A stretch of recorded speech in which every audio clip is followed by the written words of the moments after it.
waxaan halka ku fadhinaa guddi isugu yimid inaan xukuumadda Juba ka caawino sidii loo soo xuli lahaa commissioner iyo deputy commissioner oo ah guddiga shaqaalaha rayidka ah marka annagoo tiigsanayna aqoontooda waayo aragnimadooda iyo kartidoodaba rag iyo dumar bay isugu jiraan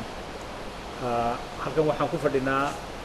5 qof oo panelka ka socda oo iyagu dadka su'aalaha weydiinaya ama dadka qiimeynaya marka su'aalahan qofku weydiinaya halkan soo fadhiisanaya qofkii dumar ama rag ha noqdo su'aalahaasi waxa la siinaya waqti ay ku jawaabaan waqtiga iska wada xadiisan yahay insha Allah waxaan filaynaa marka inay dadkaasi aan ka helno dad buuxin kara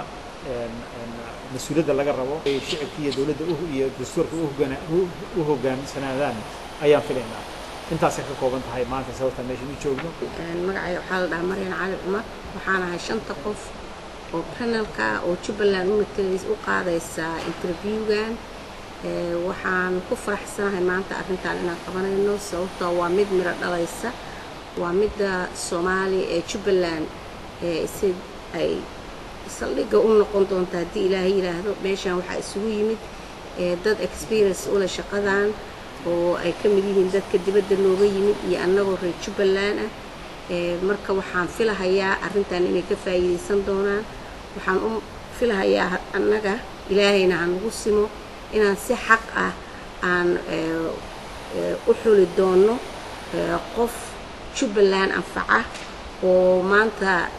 saldhig u noqda commissionkan si ay uga baxdo dhibaatooyinka soo jireenka ahaa oo haystay Soomaaliya oo dhan gaar ahaan Jubaland hadda ugu horeysa wax ay commissioner sidaan oo kale ay dhisto maanta Jubaland shaqaalaha la soo shaqaaleysiin doono oo wasaaradaha ka shaqeyn doona waxa lagu soo qaadan doona aqoontooda kartidooda iyo experience-ka shaqada ay u hayaan qabiil waa laga soo tagay nidaamka oo loo shaqaaleyn doono dawladda oo dhan waxa way aqoon taasina waxa loo xil saari doona guddiga shaqaalaha rayidka ah waxaan aad ugu soo dhaweynayaa guddigaasi markii la soo xulo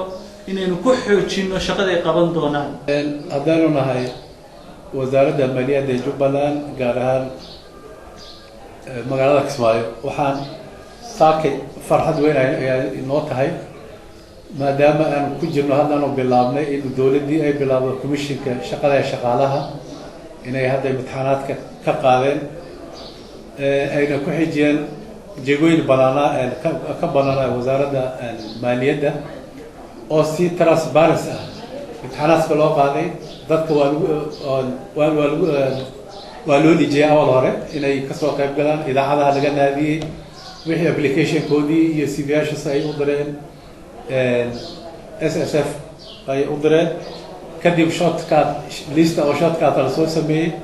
shalay imtixaanaadka la galay commissionka imtixaanaadka qaaday goobjoogka ah wixii marka ku soo guuleystay ay maanta noo soo gudbiyeen aan ka qaabilnay oo bahashana ay u dhacday oo wax si dimuqraasi ay u dhacday imtixaanaadka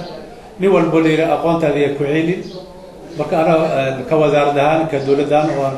soo dhaweynayna waan ku faraxsanahay qaabka imtixaanaadka u dhacay iyo qaabka dhalinyarada ku guuleysana waxaan u leenahay guul wixii ku guuleysan waa naftooda waxaan leenahay guul mar dambe ay ku guuleysan doonaan hadda ka hareen marka wax dhan waxay u dhaceen si dimuqraasi oo transparency oo wax cad ayaa meesha ka dhacay marka waan soo dhaweynaynaa insha Allah taala SNF waxaan leenahay idinkana sidaad gacanta noo qabateen waan ugu mahadcelinaynaa